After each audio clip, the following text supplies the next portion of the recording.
اعوذ باللہ من الشیطان الرجیم بسم اللہ الرحمن الرحیم اللہم صلی علی سیدنا و مولانا محمد وعلی آلہ وصحبہ وبارک وسلم وصلی علیہ۔ پاکستان میں موجود تمام ہی ناظرین کو، پاکستان سے باہر بھارت، متحدہ عرب امارات، تمام خلیجی ریاستیں، مکہ مکرمہ، مدینہ منورہ اور وہاں سے آگے تمام یورپی ممالک، بالخصوص برطانیہ، France, Spain, Italy, Germany, Sweden اور وہاں سے بھی آگے ریاستہائے متحدہ امریکہ، ساؤتھ افریقہ اور جہاں جہاں اس وقت ARY ڈیجیٹل نیٹ ورک پر ہماری یہ خصوصی ٹرانسمیشن رحمان رمضان سحر عامر کے ساتھ شہر رمضان سے دیکھی جا رہی ہے، وہاں ٹیلی ویژن سیٹس کے سامنے موجود تمام ہی ناظرین کو انتہائی محبت، خلوص، ادب اور احترام کے ساتھ عامر لیاقت حسین کا السلام علیکم۔ ناظرین کرام، الحمدللہ پاکستان میں آج ماشاء اللہ 14واں روزہ اختیار کیا جائے گا اور پاکستان سے باہر بعض ممالک میں آج 15واں روزہ اختیار کیا جائے گا، یعنی پاکستان میں آج 14 رمضان المبارک 1432 ہجری، پیر کا دن 15 اگست 2011۔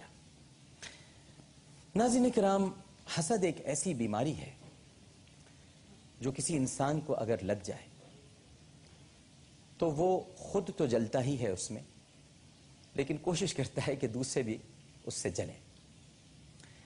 اب ظاہر ہے کہ حسد ایک آگ ہے، آگ لگتی ہے تو جلاتی بھی ہے۔ اب آپ اگر کوئی کامیابی حاصل کر لیں، آپ کو لوگوں کا اعتماد حاصل ہو جائے، ان کی محبت آپ کے ساتھ عازم سفر ہو، تو پھر پریشانیاں اور دشواریاں تو آتی ہی ہیں۔ اب ایسی پریشانیاں دشواریاں میرے ساتھ بھی آتی رہتی ہیں، لیکن میں ان باتوں کا عادی ہو چکا ہوں۔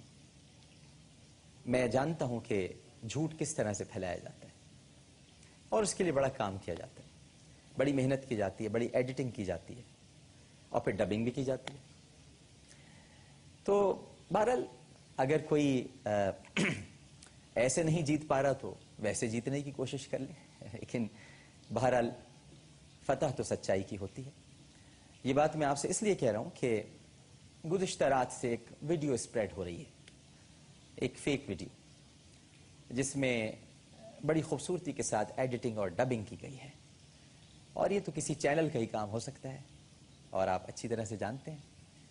تو جہاں سے آرکائیو سے فوٹیج اٹھائی ہے وہیں ڈبنگ بھی کی گئی ہے، اور ڈبنگ کے ماسٹر ہیں، آواز بنانے کے، نکالنے کے، سنکرونائزیشن کے۔ تو بہرحال حضرت علی کرم اللہ وجہہ کا قول ہے کہ جو لوگ تم سے محبت کرتے ہیں وہ کبھی بھی تمہارے خلاف پھیلائی ہوئی بات پر یقین نہیں کریں گے، اور جو تم سے نفرت کرتے ہیں وہ دلائل سے بھی قائل نہیں ہوں گے۔ تو میں آپ سے یہی کہوں گا کہ کسی بھی فیک چیز پر کوئی توجہ مت دیجیے گا۔ یہ مکمل ڈبنگ ہے، ڈب کیا گیا ہے اس کو، اور اس کے بعد آپ اگر اس کو غور سے دیکھیں تو کٹ ٹو کٹ ہے، کٹ ٹو کٹ، یعنی بہت خوبصورتی سے ایڈیٹنگ کی گئی ہے، ایڈیٹنگ مشین استعمال کی گئی ہے، اور ظاہر ہے کہ یہ ساری فیسلٹیز کسی چینل ہی کے پاس ہوں گی۔